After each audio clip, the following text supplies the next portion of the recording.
Hello বন্ধুরা, সবাই কেমন আছো? আশা করি ভালো আছো। আমি খুব ভালো আছি।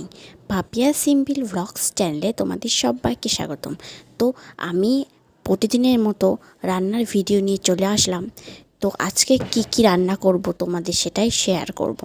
তো এখানে দেখছো শাপলা কাটা রয়েছে, আর এখানে মা মশলাটা বেটে রেখেছে। এখানে হয়েছে সর্ষে, লঙ্কা আর জিরে, এই তিনটে মশলা মা বেটে রেখেছে। আর এখানে হচ্ছে তেলাপিয়া মাছ মা ভেজে রেখেছে। তো আমি প্রথমে করে নেব হচ্ছে শাপলা ভাজা। তো প্রথমে কড়াইতে সর্ষের তেল দিয়ে দিচ্ছি, গ্যাসটা আমি বাড়িয়েও দিয়েছি। তেলটা গরম হলে আমি এখানে দিয়ে দেবো কালো জিরে।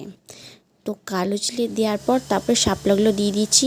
নুন হলুদ পরিমাণ মতো দিয়ে দেবে, আর কাঁচা লঙ্কা কয়েকটা দিয়ে দেবে জিরে।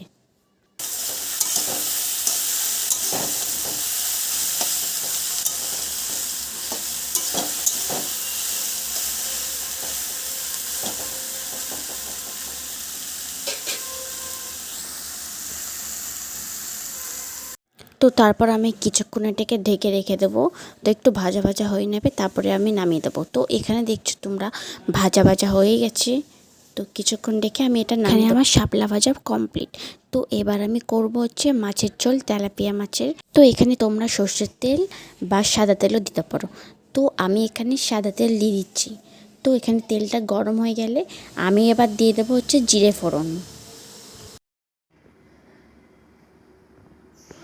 তো আমি এখানে জিরে ফোড়ন দিয়ে দিয়েছি, এই দেখো।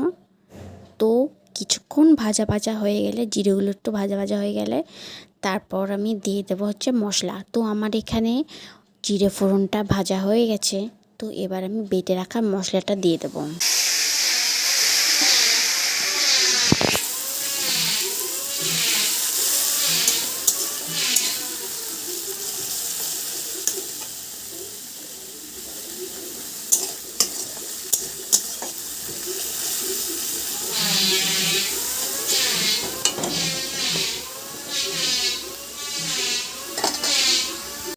তো এইবার আমি পরিমাণ মতো জলটা দিয়ে দিয়েছি। তোমরা পরিমাণ মতো মানে যেইটুকুনি তোমরা ঝোল রাখতে চাও সেই পরিমাণ মতো তোমরা জল দিয়ে দেবে। তো তারপরে আমি দিয়ে দেবো হচ্ছে নুন আর হলুদ। তোমরা তোমাদের পরিমাণ মতো নুন আর হলুদ দিয়ে দেবে। আমি এখানে নুন দিয়ে দিলাম। তো এবার দিয়ে দেবো সামান্য পরিমাণ হচ্ছে হলুদ। তারপর বন্ধুরা ওই ঝোলের সাথে নুন আর হলুদ পুরো মিক্স করে ঢেকে রেখে দেবে। তো আমি এখানে মিক্স করে নিয়েছি ভালো মতো করে, দেখতেই পাচ্ছ। তো এবার আমি ঢাকনি দিয়ে ঢাকা রেখে দেব কিছুক্ষণের জন্য। তো এখানে আমি ঢেকে রেখেছিলাম, এই দেখো ফুটে এসছে ঝোলটা। তো এবার আমি ভাজা মাছগুলো দিয়ে দেব। তো আমি এখানে ভাজা মাছগুলো দিয়েই দিয়েছি। তো এটা কিছুক্ষণ ঢেকে রেখে দেব। তো ভালো মতো এটাকে ফুটিয়ে নেব। এই দেখো বন্ধুরা ফুটে গেছে। কিছুক্ষণ রেখে এটাকে আমি নামিয়ে দেব। তো আমি এখানে ঢেকে রেখে দিয়েছি। তো আমার মাছের ঝোল পুরো রেডি। তো এবার আমি নামিয়ে দেব। খুব সহজ পদ্ধতিতে আমি এই কাতলা মাছের ঝালটা করলাম। তোমাদের ভালো লাগলে তোমরা অবশ্যই এভাবে করে একদিন খেয়েও দেখবে, অনেক ভালো লাগবে।